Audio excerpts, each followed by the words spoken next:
The story of an hour পরবর্তী অংশ।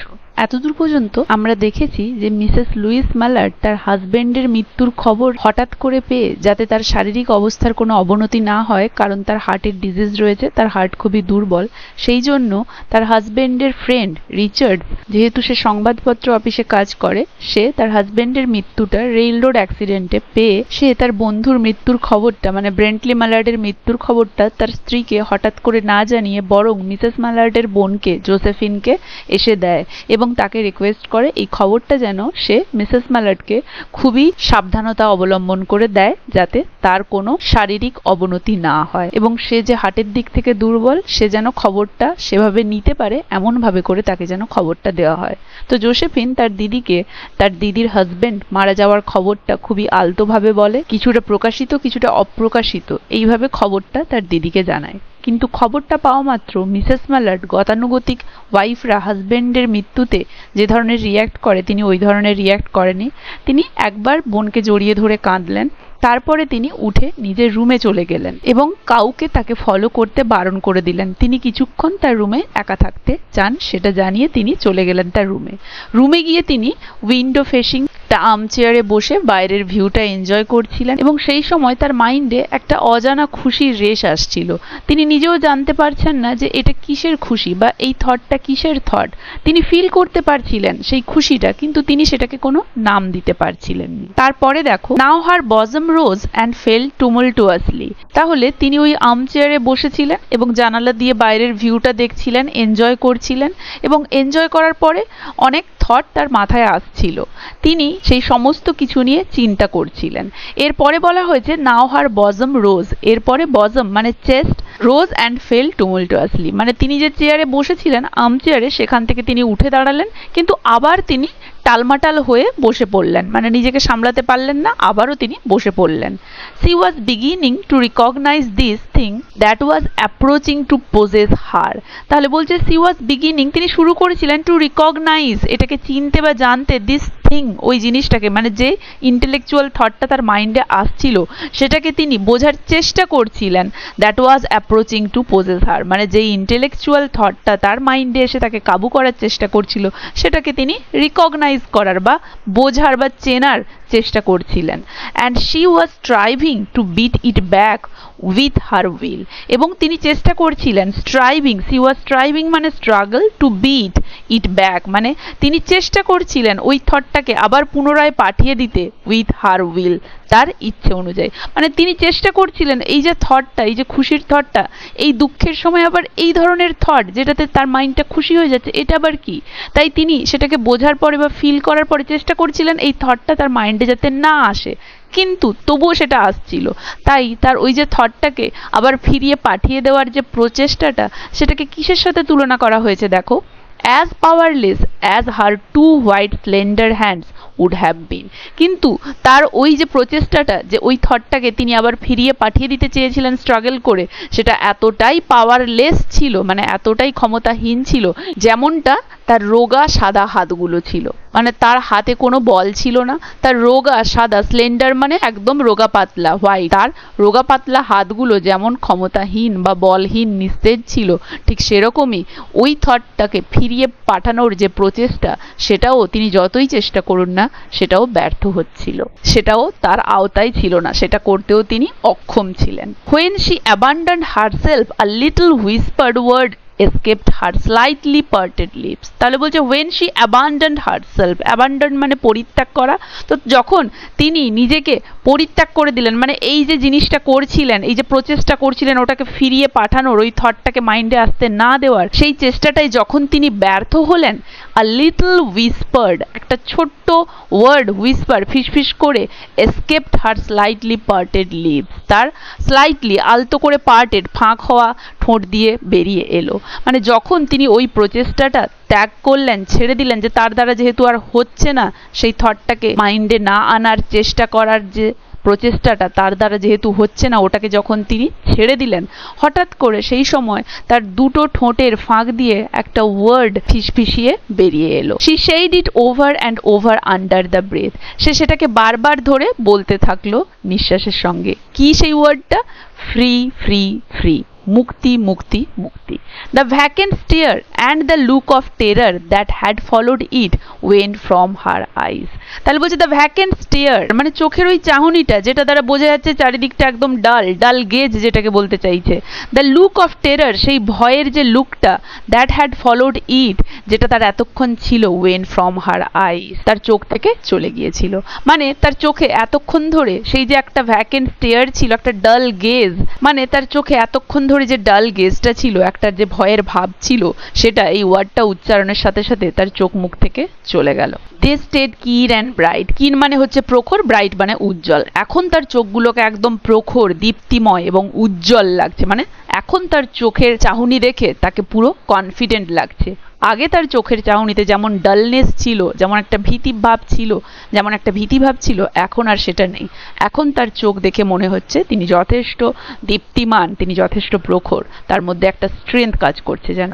হার pulses bit fast, তার নার্ভগুলো অতি দ্রুত স্পন্দন করতে লাগলো। And the coursing blood warmed and relaxed every inch of her body. Coursing মানে হচ্ছে মুভিং, এবং তার শরীরের যে মুভিং ব্লাড সেটা তার শরীরকে ওয়ার্ম করে দিল এবং রিল্যাক্স করে দিল। Every inch of her body, তার শরীরের প্রত্যেকটা ইঞ্চি, তার শরীরের প্রত্যেকটা স্থানকে, তাই ইঞ্চ কথাটা বলা হয়েছে। তাহলে বলা হয়েছে এখন তার পালস বিট করলো খুব ফাস্ট, এখন তার পালস বেড়ে গেল এবং সারা শরীরে রক্ত খুব দ্রুত সঞ্চালন হওয়ার ফলে তার পুরো শরীর এখন উষ্ণ অনুভূত হলো এবং অনেকটাই আগের থেকে রিল্যাক্স ফিল হলো। তার শরীরের প্রত্যেকটা স্থান আগের থেকে, আগে যেমন ভয়, নিস্তব্ধতা, নিস্তেজতা, এই সমস্ত কিছু তার শরীরে যেন একটা ছাপ ফেলেছিল, একটা টায়ার্ডনেস, ক্লান্তি, অবসাদ, বিষাদ, একটা চাপ যেটা সে ফিল করছিল, এখন তার পুরো শরীরটা, প্রত্যেকটা স্থান শরীরের যেন রিল্যাক্স ফিল করলো। She did not stop to ask if it were or were not a monstrous joy that held her. সে আর আটকাতে পারলো না, বা সে আর স্টপ করতে পারলো না জিজ্ঞেস করাতে নিজেকে বা অন্যদেরকে যে এটা ঠিক কি, if it were or were not, এটা কি ছিল বা ছিল না। আ মনস্ট্রাস জয়, একটা শয়তানি আনন্দ। মনস্ট্রাস জয় ফ্রেজটা খুব ইম্পর্টেন্ট। দ্যাট হেল্ড হার, যেটা এখন তাকে পেয়ে বসেছে। মানে তার এই যে অবস্থা, এই সিচুয়েশনে তার হাজবেন্ড মারা গেছে, তাকে যথেষ্ট দুঃখিত দেখানোর কথা, কিন্তু তার মধ্যে একটা আনন্দ কাজ করছে যেটা তার এখন হওয়া উচিত নয়, তাই এটাকে মনস্ট্রাস জয় বলছে। শয়তানের আনন্দ যেন, মানে এই সময়টা তো সেই আনন্দটা ফিল করার নয়, এই সময়টা তো যথেষ্ট দুঃখ প্রকাশ করার, কিন্তু এইরকম সময় একটা জয় মানে খুব বিপরীত অনুভূতি, তাই এটাকে মনস্ট্রাস জয় বলছে। তাই সে আটকাতে পারলো না এটা জিজ্ঞেস করাতে যে এটা কি মনস্ট্রাস জয় নাকি জয় নয়, মানে যে জিনিসটা তার কাছে এসেছে, যেটা তার ফিল হচ্ছে, সেটা কি একটা মনস্ট্রাস জয় নাকি সেটা নয় সেটা। A clear and exalted perception enabled her to dismiss the suggestion as trivial. A clear, একটা পরিষ্কার অ্যান্ড এক্সাল্টেড পারসেপশন। এক্সাল্টেড মানে হচ্ছে সম্মানিত, খুব উচ্চ মর্যাদা সম্পন্ন, পারসেপশন ধারণা, তাহলে একটা পরিষ্কার এবং একটা খুব হাই লেভেলের ধারণা তাকে সমর্থ করে দিল, enabled her, সমর্থ করে দিল, to dismiss the suggestion as trivial, এই সাজেশনটাকে উড়িয়ে দিতে, তুচ্ছ হিসেবে। তাহলে কি বলছে দেখো, মানে এই দুঃখের সময় তার মাইন্ডে যে একটা জয়, এই দুঃখের সময় তার মাইন্ডে যে একটা আনন্দ অনুভূত হচ্ছে, এটা তার ওই যে উচ্চ মানের যে ধারণা যে না আমাকে এই সময় আনন্দ ফিল করলে হবে না, এই সময়টা দুঃখের সময়, আমার দুঃখিত হওয়া উচিত, তার মাইন্ডটা মানে এই পারসেপশনটা সেই জয়টাকে ডিসমিস করে দিল তুচ্ছ ভেবে। She knew that she would weep again, and when she saw the kind tender hands folded in death, the face that had never looked save with love upon her. তো কি বলছে, she knew that she would weep again, সে জানতো সে আবারও কাঁদবে। when she saw the kind tender hands folded in death, যখন সে দেখবে সেই kind, দয়ালু, টেন্ডার, জেন্টল হ্যান্ডস গুলো folded in death, মৃত্যুর পরে যেগুলো ভাঁজ করা রয়েছে, the face that had never looked save with love upon her, সেই ফেসটা, যেই ফেসটা তার দিকে ভালোবাসা নিয়ে এক সময় তাকিয়ে থাকতো, fixed and grey and dead, সেটা এখন ফিক্সড মানে স্থির হয়ে গেছে, গ্রে হয়ে গেছে এবং ডেড মৃত। তাহলে সে জানে সে কিছু পরেই আবার তার হাজবেন্ডের ডেড বডিটা যখন আনা হবে, তার হাজবেন্ডের সেই হাতগুলো যেগুলো কাইন্ড, টেন্ডার, যেগুলো কিনা এখন মৃত্যুর ফলে ভাঁজ করে কফিনের মধ্যে রাখা আছে, সেই হাতগুলো মানে হাজবেন্ডের বডিটা দেখে সে আবার কাঁদবে। সেই ফেসটা দেখে, যেই ফেসটা তাকে ভালোবাসা নিয়ে তাকাতো, সেই ফেসটা এখন এক জায়গায় স্থির, আর তার দিকে তাকাবে না, গ্রে হয়ে গেছে এবং সেই ফেসটা এখন মৃত। তাহলে এই যে কথাটা, মানে তার হাজবেন্ড হাজবেন্ডের বডিটা দেখলে, যখন নিয়ে আসা হবে মৃতদেহটা, সেটা দেখে সে একটু পরেই আবার কাঁদবে, সে জানে। তাহলে এখন তার মধ্যে এই খুশির অনুভূতিটা কিসের? যখন একটু পরেই সে জানে তো হাজবেন্ডের ডেড বডিটা নিয়ে যখন আসবে তার মধ্যে দুঃখ অনুভব হবে, সে কাঁদবে। তাহলে এই যে ধারণাটা, এই যে ইন্টেলেকচুয়াল থটটা, এটা, এই যে জয়টা, এটা আবার কিসের? But she saw beyond that bitter moment a long possession of years to come that would belong to her absolutely. But she saw beyond that bitter moment. Beyond মানে কিন্তু সে দেখতে পাচ্ছে ওই বিটার, ওই তিক্ত মোমেন্টটার পরে। তিক্ত মোমেন্ট বলতে ওই হাজবেন্ডের ডেড বডি যে নিয়ে আসা হবে, একটা বিচ্ছিরি ব্যাপার তৈরি হবে, একটা দুঃখময় পরিবেশ তৈরি হবে, সে আবার দুঃখ শোকে ডুবে যাবে।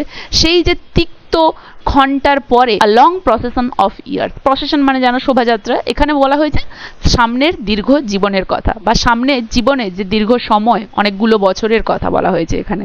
তাহলে সে বলছে কিন্তু সে ওই তিক্ত ঘন্টার পরবর্তীকালে জীবনের যে অনেকগুলো বছর, সেগুলো সে দেখতে পাচ্ছে, that would belong to her absolutely, যেগুলো সম্পূর্ণভাবে তার সাথেই যুক্ত।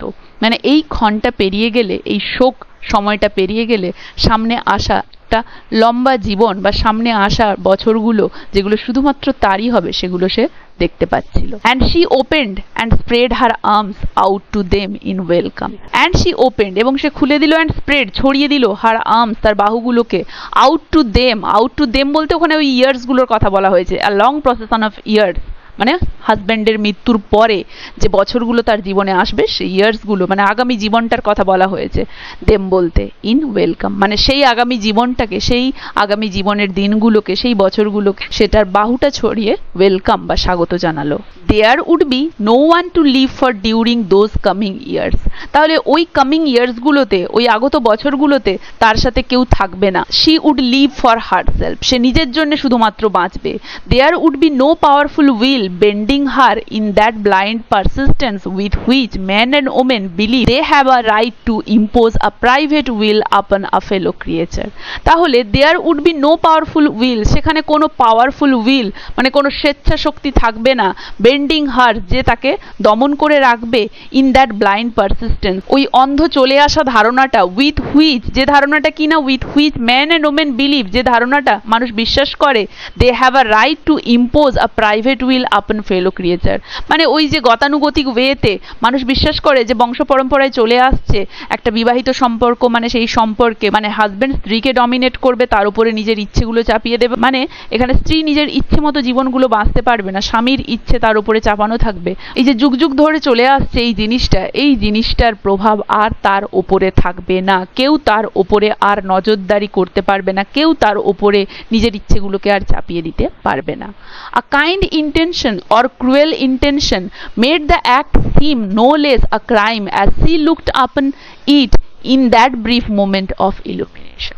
বলছে a kind intention, intention মানে জানো ইচ্ছে বা প্রবৃত্তি, বলছে সেই ইচ্ছে বা প্রবৃত্তিটা যেটা দয়ালু or a cruel, বা সেটা হয়তো ক্রুয়েলও হতে পারে, তাহলে সেই দয়ালু প্রবৃত্তিটা বা cruel প্রবৃত্তিটা made the act seem no less a crime, মানে সে যে এই জিনিসটা করছে সেটাকে ক্রাইমের থেকে বেশি কিছু করছে না, as she looked upon it in that brief moment of illumination, যেটা সে দেখতে পাচ্ছে এখন এই কম সময়ের মধ্যে of illumination. illumination মানে হচ্ছে এখানে আলোকসজ্জা, মানে তার মাইন্ডে এই যে উচ্চতর ধারণাটা এসেছে যে আর তার জীবনে কেউ ইন্টারফেয়ার করতে পারবে না, আর তাকে কারো ইচ্ছে অনুযায়ী বাঁচতে হবে না, সে নিজের জন্য বাঁচতে পারবে।